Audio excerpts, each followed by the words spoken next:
Ngayon mga sir, no, natapos na po natin yung motor repaps, Aerox sa version 2. Ayan. Okay, nag-install po tayo dito ng all-in package number 5, which is MDL set, PIA horn, combo lights, horn passing, horn switching, rapid horn. Ayan. Additional tayo ng dual contact signal light, no? Kung mapapansin nyo sa magkabilang gilid po na signal light, no? Park light na po yan. Okay? Pero pag nag-signal light po tayo dyan, for example hazard, no? Yan. Ayan. Allowed po sa LTO yan mga sir, okay, babalik po siya sa kulay orange sa signal light. Pagka pinatay natin, ayan, return ulit siya sa park light po, no? Okay. Demo naman natin yung combo lights natin. Sir, pa-off ako na itong MDL passing light. Yun, no? Sa passing light mga sir, kung mapapansin nyo, hindi lang po mini driving yung umiilaw, no? Sumasabay po dito yung headlight.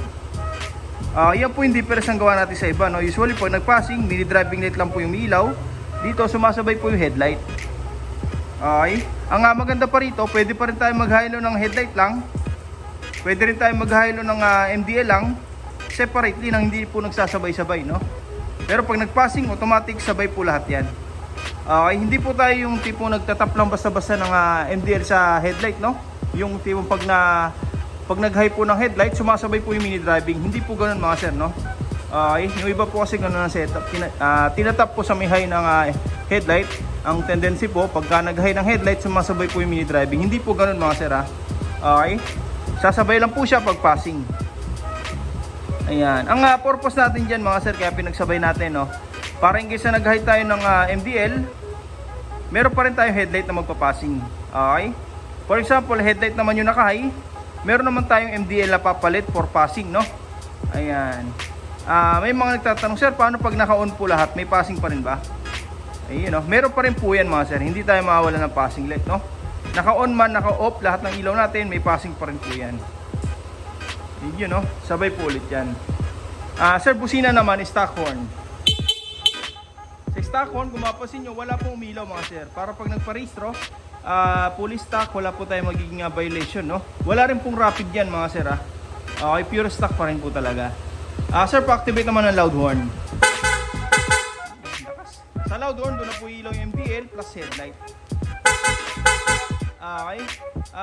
Maganda pa rito mga sir, hindi lang po basta loud horn, no? Nag-install din tayo ng rapid horn. Long press lang po natin yung horn switch, yung busina natin, magsusunod-sunod na po yan. Okay. Napakalakas. Sir, paon ng high ng headlight, paon ng MDL. Check natin kung may horn passing pa rin, no? Meron pa rin po yung rapid horn. Okay, ayun, no? Check natin yung mga switch, no? Ayan, ipaw ko lahat, sir. Dito mga sir, naglagay po tayo ng passing switch, no? Para sa combo. Ayun, no? Hindi po natin ginagawang passing switch po itong menu, no? Yung iba po kasi dito nilalagay, no? Hindi na po natin ginagawa yun. Kasi pag nakabukas po yung makina, passing. Pag nakapatay yung makina, menu. Ang problema po rito mga sir, once na nasa long ride tayo, kung gusto natin mamonitor yung dashboard natin, gasoline consumption, obligado tayo patayin muna yung makina tapos mag-menu. Dito, pwede tayo mag-menu at the same time passing sabay-sabay. Okay, hindi na po natin kailangan huminto, ano? Ayan. Ito po yung stock headlight, ito po yung mini driving. Yun, no? Kung mapapansin yung serya natin, no? Maliwanag, pero yung MDL litaw na po yung liwanag. Ayan po yung high lumen sa atin na mini driving, no? Daig pa po yan yung mga 60 watts mga sir. Okay, lalo pa ito sa dilim, napakaliwanag po niyan. Small but terrible po yun sa atin. Okay, passing switch, sabay po yung headlight plus MDL. Headlight naman, high and low lang, hindi po sasabay yung mini driving.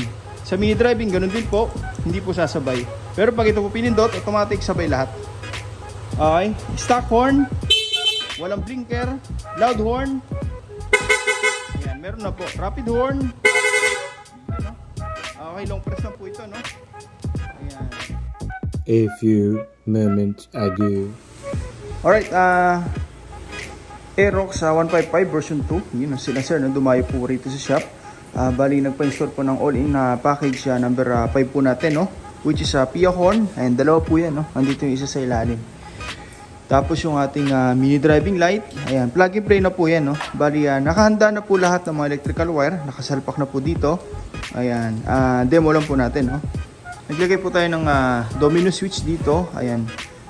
Original domino po yan, hindi ang plastic po, no? Tapos yung ating horn switching stock to loud. Okay, para yung stock na busina, no, magagamit pa rin. Ito po yan. Ayan. Hindi po natin to ginagalaw, no, yung wirings nito. Ayan pa rin po yung dati. Stock pa rin po yan, no? Okay.